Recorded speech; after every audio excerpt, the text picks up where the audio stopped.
Baruch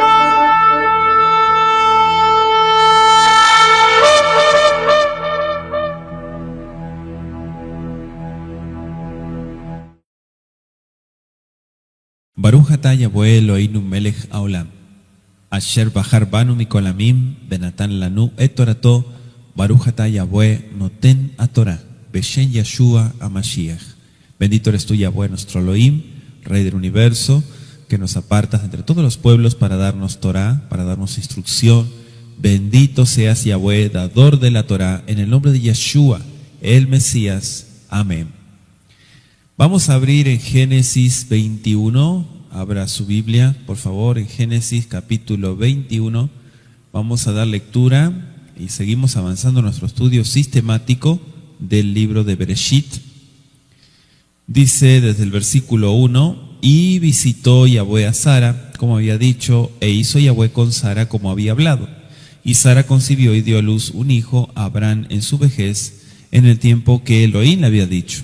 Y llamó a Abraham el nombre de su hijo que le nació, que le dio a luz Sara, Itzhak. Y circuncidó a Abraham a su hijo Itzhak de 8 días, como Elohim le había mandado. Y era Abraham de 100 años cuando le nació Itzhak su hijo. Entonces dijo Sara: Elohim me ha hecho reír, y cualquiera que lo oyere se reirá conmigo. Y añadió: ¿quién dijera a Abraham que Sara había de dar de mamar a hijos, pues que le ha dado un hijo en su vejez? Y creció el niño y fue destetado, e hizo Abraham gran banquete el día que fue destetado Itzhak. Y vio Sara al hijo de Agar la egipcia, el cual ésta le había dado a luz a Abraham, que se burlaba. Por tanto dijo Abraham: echa a esta sierva y a su hijo, pues el hijo de esta sierva no ha de heredar con mi hijo, con Itzhak. Este dicho pareció grave en gran manera a Abraham a causa de su hijo. Entonces dijo Elohim a Abraham: no te parezca grave a causa del muchacho y de tu sierva. En todo lo que te dijere Sara, oye su voz, porque en Itzhak te será llamada descendencia. Y también del hijo de la sierva haré una nación, porque es tu simiente. Entonces Abraham se levantó muy de mañana, y tomó pan y un odre de agua, y lo dio a Agar, poniéndolo sobre su hombro, y le entregó al muchacho, y la despidió. Y ella partió, y andaba errante por el desierto de Beersheba. Y faltó el agua del odre, y echó al muchacho debajo de un árbol. Y se fue y se sentó enfrente, y alejándose como a un tiro de arco, porque decía: no veré cuándo el muchacho morirá. Y se sentó enfrente y alzó su voz y lloró. Y oyó Elohim la voz del muchacho, y el ángel de Elohim llamó a Agar desde el cielo y le dijo: ¿qué tienes, Agar? No temas, porque Elohim ha oído la voz del muchacho en donde está. Levántate, alza al muchacho y tómalo en tus manos, porque haré de él una gran nación. Entonces abrió Elohim sus ojos y vio una fuente de agua, y fue y llenó el odre de agua y dio de beber al muchacho.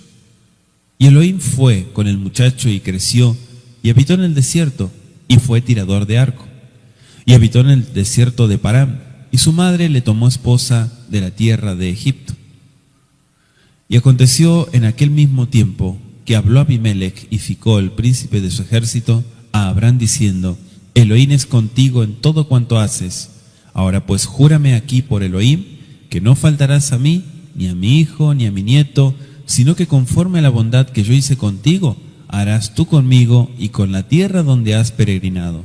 Y respondió Abraham: yo juraré.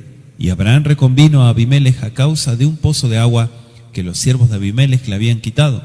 Y respondió Abimelech: no sé quién haya hecho esto, ni tampoco tú me lo hiciste saber, ni yo lo he oído hasta hoy. Y tomó Abraham ovejas y vacas y dio a Abimelech, e hicieron ambos alianza. Y puso a Abraham 7 corderas del rebaño aparte. Y dijo Abimelech a Abraham: ¿qué significan esas 7 corderas que has puesto aparte? Y él respondió: que estas 7 corderas tomarás de mi mano, para que me sean en testimonio de que yo cavé este pozo. Por esto llamó a aquel lugar Beersheba, porque allí juraron ambos. Así hicieron alianza en Beersheba, y se levantó Abimelech y Ficol, príncipe de su ejército, y se volvieron a tierra de los filisteos. Y plantó Abraham un bosque en Beersheba, e invocó allí el nombre de Yahweh, el Elohim eterno.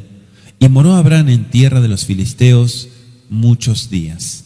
Palabra del Eterno, y estudiamos hoy, nos toca el capítulo 21. Finalmente vemos aquí en este capítulo no solamente el nacimiento de Isaac, sino su circuncisión, como marca la Torá, el día octavo de su nacimiento, el gozo, ¿verdad?, la simjá de Sara. Y vemos también que Agar e Ismael son echados de la casa, y vemos la aflicción también de Agar. Pero el Eterno envía a su ángel para que la consuele. Y vemos también en nuestro capítulo 21 el pacto de Abimelech con Abraham. ¿En dónde? En Beersheba. Vayahue pakat et Sara kasher amar vayas Yahweh le Sara kasher diber. Y visitó Yahweh a Sara como había dicho, e hizo Yahweh con Sara como había hablado. Fíjense en qué importante la declaración. En primer lugar, pakat Yahweh, visitó Yahweh a Sara, dice. O sea, este acto de su favor es llamado como pakat, como una visita de Yahweh. Y el verbo traducido aquí, visitar, cuando se usa para una visita de Yahweh, puede referirse a su venida para ejecutar el juicio que castiga a los hombres. Es interesante porque esa misma expresión la vemos en Isaías 24:21, Jeremías 9:25 y Oseas 12:2. Como también vemos el caso de la expresión pakat para favorecer, no tanto como juicio, en Génesis 50:24, Ruth 1:6 y 1 de Samuel 2:21. Como decíamos, el nacimiento de Isaac fue contrario a lo que podía esperarse naturalmente. De vez en cuando, el Eterno, en su trato con el pueblo escogido, con Am Segulá, le dio evidencias milagrosas de su poder y de su dirección. ¿A fin de qué? Dice Juan 15:11, a fin de inspirarle confianza en él. Y esos milagros, mis amados, alcanzaron, podríamos decir, un pináculo en el milagro más grande de todos los tiempos. Y me refiero a la venida de Yeshua, su vida apartada. También vemos en la Escritura su muerte, pero también su resurrección. Primera de Timoteo, capítulo 3, verso 16. Dice Génesis 21:2, y Sara concibió y dio a luz un hijo a Abraham en su vejez, en el tiempo que Elohim le había dicho. Fíjense, el tiempo que el Eterno le dijo, así fue. Como muchas de las promesas que el Eterno hace, bendito su nombre, esta se cumplió precisamente a tiempo. El diluvio, el Mabul, Yetziat Mitzrayim, la liberación de Egipto, el nacimiento del Mashiach también, junto con muchos diversos acontecimientos que fueron predichos por Daniel y Juan también, tuvieron lugar en cumplimiento de profecías que implicaban tiempo. Entre las repetidas promesas formuladas a Abraham acerca del nacimiento de un hijo, solo las que fueron inmediatamente anteriores a ese acontecimiento hicieron mención específica del tiempo en que se cumplirían. Al principio Abraham fue informado tan solo de que tendría un hijo. Posteriormente se le dijo que Sara daría luz a ese hijo. Y solo en el mismo final se le dijo cuándo. Esto es muy importante que usted tome nota. Dice nuestro verso 3, en el estudio de Génesis 21, Vaikra Abraham et Shem beno, anolad lo asher, yaletalo, Zara Yitzhak. Y llamó a Abraham el nombre de su hijo que le nació, que le dio a luz Sara, Yitzhak. Bueno, sabemos que el Eterno ya había elegido un nombre para el niño, y eso lo habíamos estudiado en Génesis 17:19. El nombre Yitzhak, que significa él ríe, había de ser un recordativo perpetuo de la feliz ocasión cuando la fe se convirtió en realidad. Baruch Hashem. El nacimiento de Shmuel, el de Yohanan Amabdil, Juan el Inmersor, ambos en circunstancias sabemos que son similares, también provocaron mucha simjá. Primero de Samuel 2:1 y Lucas 1:58. Dice nuestro verso 4, circuncidó a Abraham a su hijo. O sea, un año antes, Abraham e Ismael, junto con todos los otros varones de la casa, habían sido circuncidados. Eso lo estudiamos en el capítulo 17, verso 10 al 14. La señal del pacto se aplicó ahora a Isaac, que es el hijo del pacto. Y dice el verso 5, era Abraham ¿de cuántos? De 100 años. Habían pasado exactamente 25 años desde la primera promesa de un hijo, me refiero a Génesis 12, verso 1 al 4. No resulta claro si Isaac nació en Gerar o en Beersheba, y dejamos como referencia Génesis 20:15, como también Génesis 21:31. Verso 6 dice, Batomer Sarat tzchoka sali Elohim, kol hashomeya Yitzhak li. Entonces dijo Sara, Elohim me ha hecho reír, y cualquiera que lo oyere se reirá conmigo, dice el versículo. Un año antes, la risa de Sara había reflejado descaro. Sabemos que fue incredulidad, lo habíamos estudiado.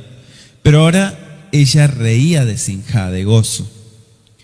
Y fue recompensada la perseverancia de Abraham y Sara a través de lo que les parecieron largos y oscuros años de demora. Para ellos, el nacimiento de Isaac significó el alborear de un nuevo día. Digamos que era las arras o la prueba de que finalmente se realizaría la promesa en toda su integridad. La venida del Mesías, proféticamente, el anuncio a todas las naciones y el hogar eterno en la tierra prometida. Los escritores bíblicos hacen repetidas referencias a este feliz acontecimiento en Isaías 54:1, Isaías 51:2 y 3 y Gálatas 4, verso 22 al 28. Como sabemos, a semejanza de Sara, que estudiamos la Jerusalén de arriba, la madre de todos nosotros, como dice el Brit Hadashah, se regocija cuando le nacen hijos de la fe hoy día. Anótese de tarea Isaías 66:10 y Lucas 15, verso 10. Dice nuestro verso 8, fue destetado. Bueno, en Medio Oriente, entre los orientales, el destete se realizaba a una edad más avanzada que en los países de Occidente. De acuerdo con Segunda de Macabeos 7:27, las madres judías alimentaban a sus hijos durante 3 años. Le doy de tarea también Segundo de Crónicas 31:16. Parece que Samuel fue llevado al santuario inmediatamente después de haber sido destetado, cuando ya podía servir delante de Yahweh, en 1 de Samuel 1, 22 al 28. Es una costumbre oriental celebrar el destete de un niño mediante una fiesta en la que se espera que él participe de una comida de alimento sólido por primera vez. Y así se señala la terminación de la infancia en Oriente Medio. Dice nuestro verso 9, y vio Sara al hijo de Agar la egipcia, el cual ésta le había dado a luz a Abraham, que se burlaba, dice el versículo. Fíjense que aquí vemos una situación que trajo sus consecuencias. Bateré Sara ben Agar mitzrit asher yaledale a Abraham metzahek, dice. Es decir, se reía o se burlaba, también se puede traducir. Porque la risa, nos explica el texto hebreo, este tipo de risa era una risa de burla. Algunos lo traducen también la palabra metzahek como que jugaba. Y se llega a la conclusión de que la declaración de Sara en los versículos siguientes fue el resultado de los celos. Se piensa que no podía soportar el pensamiento de que Ismael compartiera la herencia de Abraham. Otros han explicado en cuanto a estos textos, basándose en la explicación de Shaul, de que Ismael fue expulsado del hogar de su padre porque perseguía a Isaac, como dice Gálatas 4, versos 29 y 30. Sabemos que la forma verbal metzahek, se burlaba, procede de la misma raíz de la palabra reírse. Sin embargo, al usarse aquí en la forma intensiva, expresa algo más que una sencilla risa. Más bien significa ridiculizar, A los yernos de Lot les pareció como que se burlaba, decía Génesis 19:14, que se mofaban del buen juicio de ellos, o estaba bromeando.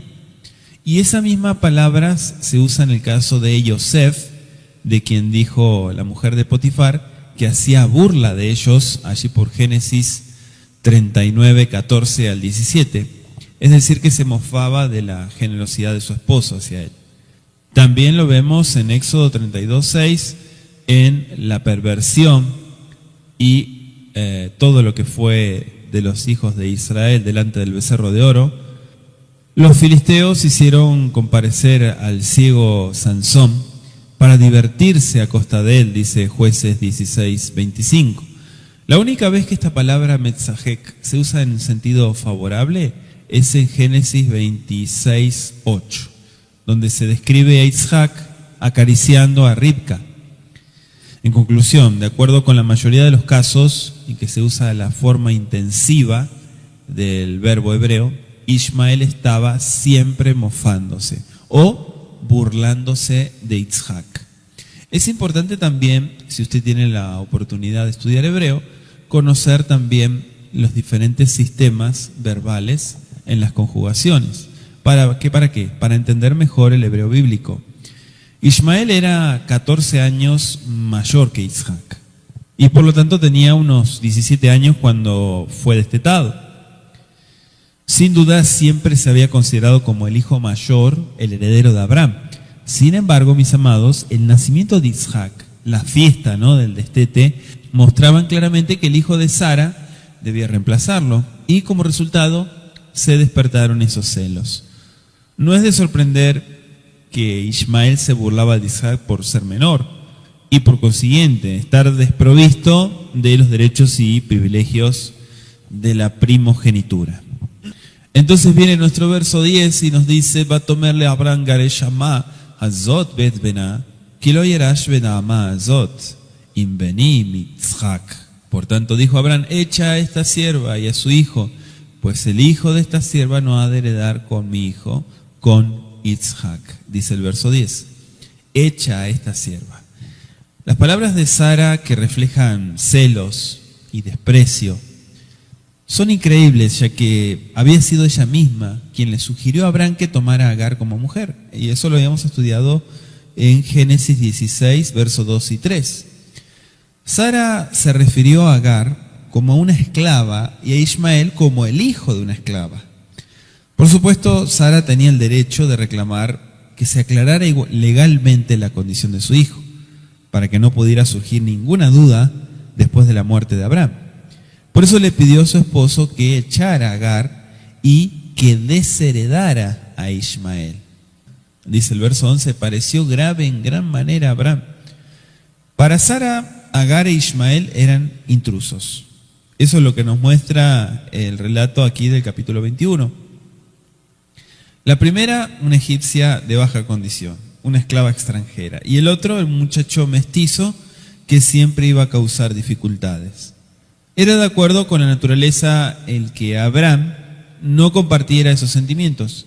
O sea, él no cuestionaba las prerrogativas de Isaac como el heredero prometido, pero Ismael también era su hijo. Durante años había pensado que él iba a ser el heredero más bien que Isaac. Ismael era su propia carne y sangre y amaba mucho al muchacho. Como dijimos, que había sido su único hijo durante 14 años. O sea, le parecía imposible a Abraham complacer este deseo de Sara. Sin embargo, vemos algo importante en nuestro versículo 12, porque dice el Todopoderoso: Vayomer Elohim el Abraham, al yera beneja, al naar beal amateja, kol asher tomar eleja, Sara, shema bekola, ki Yitzhak, ki ve Yitzhak, yikare eleja Zara. Fíjense que dice, shema bekola, oye su voz. Entonces dijo Elohim a Abraham: no te parezca grave a causa del muchacho y de su siervo y de tu sierva. En todo lo que te dijere Sara, oye su voz, porque en Isaac te será llamada descendencia, dice el Pasuk. Desde el punto de vista humano, parece extraño que el Eterno aprobara el pedido que suena tan egoísta de Sara.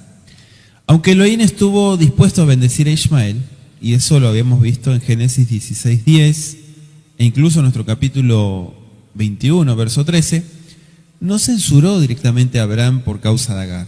Nunca aprobó con todo la unión de Abraham con ella. Para Elohim, ella siempre fue la sierva, no su esposa. El incesante burlarse de Ismael hizo evidente que él continuaría perturbando la paz, la armonía del hogar mientras viviera Abraham, y que la muerte de este probablemente por la fuerza insistiría en su pretensión a la primogenitura. Ahora resultaba claro que Ismael no podría quedar más tiempo en el hogar sin poner en peligro el plan del Eterno para Isaac. Abraham no había buscado el consejo de Elohim al tomar a Agar, y ese acto apresurado hizo que ahora fuera necesaria la expulsión de un hijo a quien amaba tiernamente. Con todo, el Eterno consoló a Abraham con la seguridad de que Ismael, como descendiente suyo, también compartiría algunas de las promesas hechas a él, y llegaría a convertirse en una gran nación, dice el versículo. Vayashken Abraham baboker, vayikach lechem, behemat maim, vaiten el agar, zam el shikma, bet ayelet, vaishalejea, batelech bateta, bemidbar ber sheba. Entonces Abraham se levantó muy de mañana y tomó pan y un odre de agua, y le dio a Agar, poniéndolo sobre su hombro, y le entregó al muchacho, y la despidió. Y ella partió y andaba errante por el desierto de Beersheba, dice el texto de nuestro versículo 14. Fíjense en el pan y un odre. La palabra lejem, pan, en hebreo es un término colectivo para toda clase de alimento, hacemos la aclaración. Y el odre, que está hecho de una piel de cabra, debe haber contenido suficiente agua como para que durara desde un pozo hasta el siguiente. En su fuga anterior, parece que Agar salió rumbo a su hogar en Egipto, cuando estudiamos Génesis 16, verso 7. Y quizá intentó hacer lo mismo ahora. La naturaleza generosa de Abraham, su amor por Ismael, indudablemente lo indujeron a proporcionarle una provisión para el viaje. Parece que la emergencia surgida más tarde se debió al hecho de que se extraviaran o estuvieran vagando sin rumbo por el desierto hasta que se les terminó el agua. Esto también está implicado en las palabras anduvo errante, de un verbo hebreo que significa vagar, extraviarse, errar. Lo vemos en el Salmo 119, 176 e Isaías 53, 6. O sea, no era el propósito de Elohim que Agar e Ismael volvieran a Mitzrayim, a Egipto, ya que su promesa, concerniente al muchacho, claro, no podría cumplirse en Egipto. El que anduvieran errantes en el desierto fue indudablemente una providencia divina para él. Dice Hechos 17, verso 26, y de una sangre ha hecho todo el linaje de los hombres, para que habiten sobre toda la faz de la tierra, y les ha prefijado el orden de los tiempos y los términos de su habitación. Cuando se refiere al muchacho, esto sugiere que Agar tuvo que haber viajado con Ismael, además de transportar el agua y el alimento, puesto que Ismael tenía unos 17 años aproximadamente, y es evidente que Agar no pudo haber cargado. El texto hebreo probablemente indica que Abraham colocó algunas de las provisiones sobre los hombros de Agar y algunas sobre los de Ismael. La expulsión de uno de sus hijos debe haber significado un sufrimiento para Abraham. Pero consciente de su propia responsabilidad por la situación que se había creado, se resignó ante la voluntad de Elohim en este asunto. Sabemos que las consecuencias para Agar e Ismael parecen duras en extremo, pero ellos habían hecho que esto fuera inevitable por la conducta con Isaac. Si hubieran estado dispuestos a aceptar un papel secundario, quizá podrían haber permanecido en el hogar de Abraham hasta que creciera Ismael. Entonces podría haberse ido Ismael ya casado con una parte de la riqueza de su padre, y con cuánta frecuencia una conducta mal calculada significa no solo renunciar a las bendiciones de que podríamos disfrutar, sino también tener que soportar sufrimientos que son inútiles.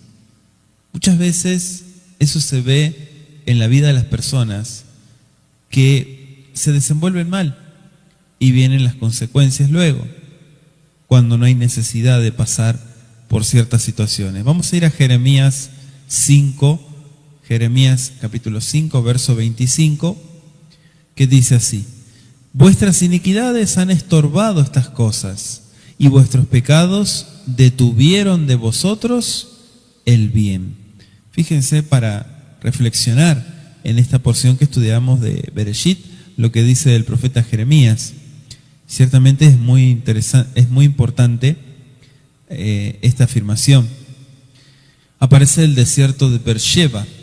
Como dijimos, Beersheba, la ciudad más importante del extremo norte del Negev, esa región semiárida del sur, era el centro de la ruta de varias caravanas que iban de lo que es la Transjordania hacia la costa y de la antigua Canaán a Mitzrayim.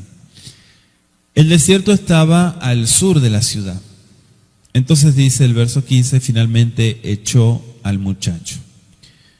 Como se ha hecho notar que ya Ismael no era más niño, sino era un muchacho crecido, dice el texto.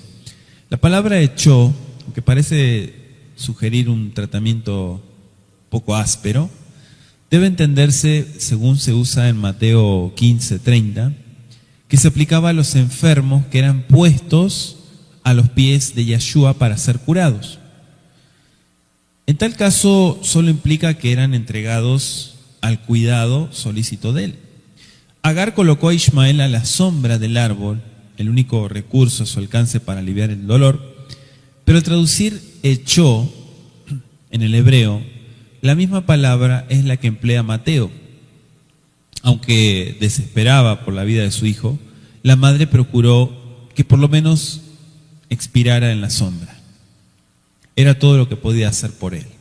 Y dice el texto en el verso 16 que él estaba como a distancia de un tiro de arco. Parece que Agar dejó a Ismael porque la sed hacía que él delirase.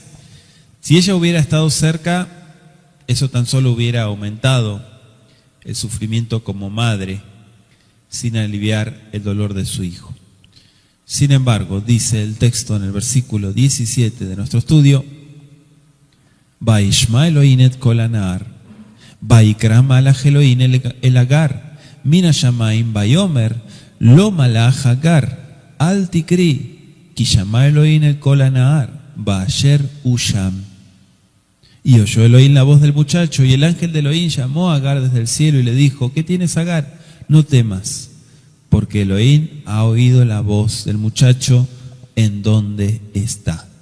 La palabra hebrea que se traduce aquí como voz puede significar palabras audibles o inarticuladas, pronunciadas en oración o con desesperación. O quizá tan solo se refiera a un gemido. También se usa la misma palabra hebrea para describir el retumbar del trueno, el murmurar de las hojas, el balido de las ovejas, el toque de la trompeta, del shofar. Éxodo 20:18, primero de Samuel 15, verso 14, y segundo de Samuel 5:24. Cualquiera sea el significado aquí asignado al término hebreo, lo importante es que el Eterno oyó y envió a su ángel mensajero con palabras de ánimo para Agar y un remedio también para el dolor del muchacho. Dice el verso 19 que el Eterno le abrió los ojos. Agar fue llevada a un pozo de agua que estaba cerca, un pozo que había estado allí todo el tiempo, y el poder divino no produjo agua clara, sino una visión clara. Los pozos del desierto de la antigua Canaán eran hoyos artificialmente agrandados en el terreno, donde se recogía el agua de vertientes naturales. Esas aberturas estaban ocultadas con piedras para impedir que los animales descarriados se cayeran ahí adentro. Sencillamente Agar no se dio cuenta de la existencia de ese pozo hasta que fue dirigida hacia ese lugar. Ismael creció bajo la continua protección de Elohim y dice nuestro verso 20 que llegó a ser cazador, o sea, dedicándose a lo cual pudieron sustentarse no solamente él, sino su mamá. El desierto de Parán, esa región desértica que está entre el Golfo de Acabá y el Golfo de Suez, al sur de Kadesh Barnea, aunque Agar probablemente volvió a visitar su tierra natal para conseguir una esposa para su hijo, con todo regresó a la región desértico del sur de Canaán. Posiblemente el Eterno mismo la orientó al desierto de Parán a fin de que allí Ismael pudiera estar libre de la corrupción de Mitzrayim, de Egipto. Además, la zona norte de esta región estaba incluida en la tierra prometida de Abraham. Quizá fue teniendo esto en cuenta por lo que Agar decidió establecer allí su hogar. Recuerden que Abraham recibió los límites de la tierra prometida. Dice el verso 22 en nuestro estudio: Vayhi baet ahí vayomer Abimelech ufijol zar tzebao el Abraham lemor Elohim y meja bejol asher ata ose. Y aconteció en aquel mismo tiempo que habló Abimelech y Ficol, príncipe de su ejército, a Abraham diciendo: Elohim es contigo en todo cuanto haces, dice el verso 22. En aquel mismo tiempo, dice nuestro verso 22, no sabemos si se está refiriendo este capítulo al capítulo precedente, al 20, a la expulsión de Agar y Ismael, o al casamiento de este último. Elohim imeja bejol asher ata ose. Elohim esté contigo en todo lo que has de hacer. Bueno, habiendo presenciado la bendición sobre Abraham, primero en Gerar y después en Beersheba, Abimelech consideró que era ventajoso celebrar un pacto con él. O sea, una relación más estrecha con un hombre tan próspero también podría beneficiarlo. Al principio se consideró superior a Abraham, pero ahora Abimelech reconoció que Abraham era infinitamente superior a él. Y con ese propósito Abimelech y Ficol, comandante de su ejército, nos explica el texto, fueron a Beersheba para celebrar un tratado con él. Es posible que Ficol sea un hombre hebreo, que significa la boca de todos, aquel que en su condición de comandante daba órdenes al ejército de Abimelech. O puede tratarse quizás de un nombre filisteo, que no conocemos su origen. El hecho de que Elohim esté con un hombre no puede pasar inadvertido mucho tiempo para otros. La evidente bendición del Eterno que descansa sobre aquellas personas que ciertamente dan un testimonio, vemos acá que con el tiempo se ponen como un ejemplo. Abraham reconvino, dice el verso 25, a Abimelech. Sin embargo, antes de concluir el tratado propuesto, Abraham protestó por la injusta apropiación de uno de sus pozos, efectuada por los hombres de Abimelech. Aunque no se especifica el hecho, el pozo fue devuelto en esta oportunidad a Abraham. Eso lo vemos en los versos 28 al 30. Ambos hicieron pacto. Donde quiera iba Abraham, segura la sana práctica de vivir en paz con sus vecinos, había formado una liga con los jefes amorreos, Mamre, Aner y Eshcol en Hebrón. Lo estudiamos en Génesis 14:13. Había ganado la gratitud del rey de Sodoma debido a su generosidad en Génesis 14:23. Ahora estaba listo para celebrar un tratado de amistad con un rey filisteo. Las ovejas y las vacas aquí mencionadas probablemente no fueron un regalo para Abimelech, sino más bien los animales necesarios para la conclusión ceremonial del pacto. Eso lo habíamos estudiado en cuanto al pacto en Génesis 15, verso 9 al 17. Bueno, la forma verbal hicieron Es la misma que aparece en Génesis 15, 18, que en realidad significa cortaron, porque ya explicamos que se refiere a la división en dos mitades de los animales del pacto, entre cuyas partes debían caminar los que participaban del pacto. Esta costumbre era común en los pueblos semíticos y era practicada aún en los días de Jeremías. Le doy de tarea Jeremías 34, versos 18 y 19. Abraham y Abimelech deben haberla seguido en esta ocasión, por lo que sabemos. Dice nuestro verso 28, 7 corderas. Estas ovejas no se usaron en relación con la ratificación del pacto, más bien fueron un regalo de buena voluntad o un pago por el pozo que, aunque cavado por Abraham, indudablemente estaba en territorio de Abimelech. La aceptación por Abimelech de las ovejas iba a ser un testimonio, nos explica el verso 30, del derecho de Abraham al pozo aquí en cuestión. Y dice nuestro versículo 31, al que encara la makom au ber Shabbat, kisham nishbeu sheneem. Por esto llamó a aquel lugar Beersheba, porque allí juraron ambos, dice el texto. Beersheba, como un recuerdo, ¿no?, del pacto de amistad. Abraham dio el nombre de Beersheba a ese lugar, lo que significa el pozo del Sheba, del juramento. O también se traduce como el pozo de 7. No se sabe si el número 7 estaba incluido en la ceremonia del pacto antiguo. En hebreo arcaico, las dos palabras 7 y juramento, por lo menos en su forma de escribir, son idénticas. O sea, el hecho de que Abraham diera 7 ovejas a Abimelech como testimonio de su juramento puede indicar que la palabra Sheba, 7, tenía alguna relación con el acto de jurar, que la raíz es Shabbat. Sin embargo, puesto que esta es la única ocasión bíblica en la que aparece un regalo de 7 animales en la confirmación de un pacto, no podemos estar seguros en cuanto a la validez de esta posibilidad. Antiguamente, Beersheba era la ciudad más meridional de la tierra de Canaán.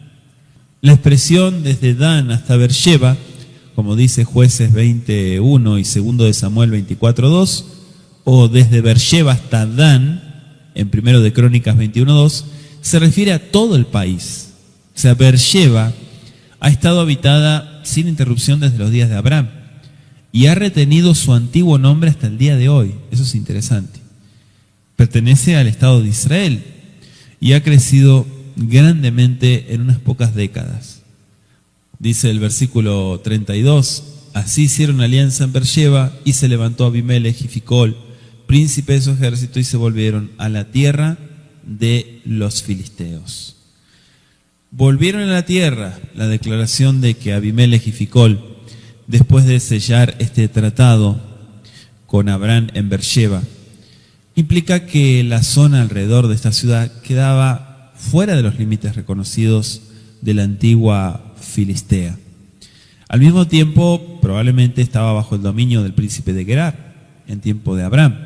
De lo contrario, no es posible que hubiera surgido una cuestión por la propiedad del pozo. La tierra de los filisteos, esta es la primera mención bíblica, Eretz Pelishtim, la tierra de los filisteos.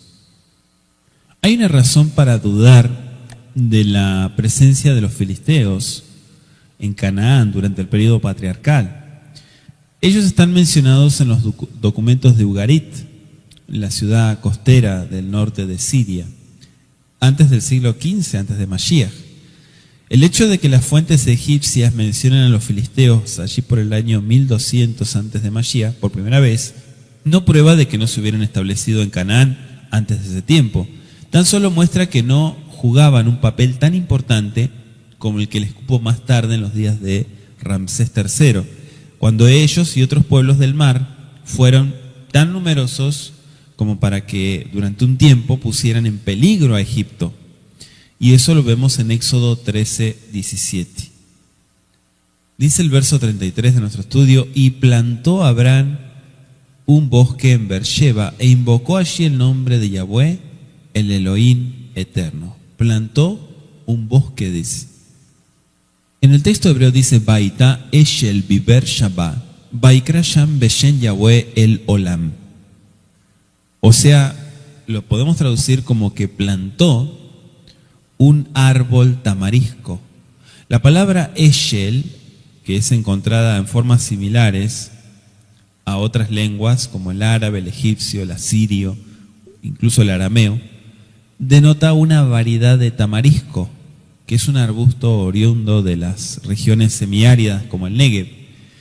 Es lento para crecer, pero tiene larga vida. Probablemente Abraham plantó este tamarisco con el propósito de que sirviera como un recordativo de la transacción concerniente al pozo.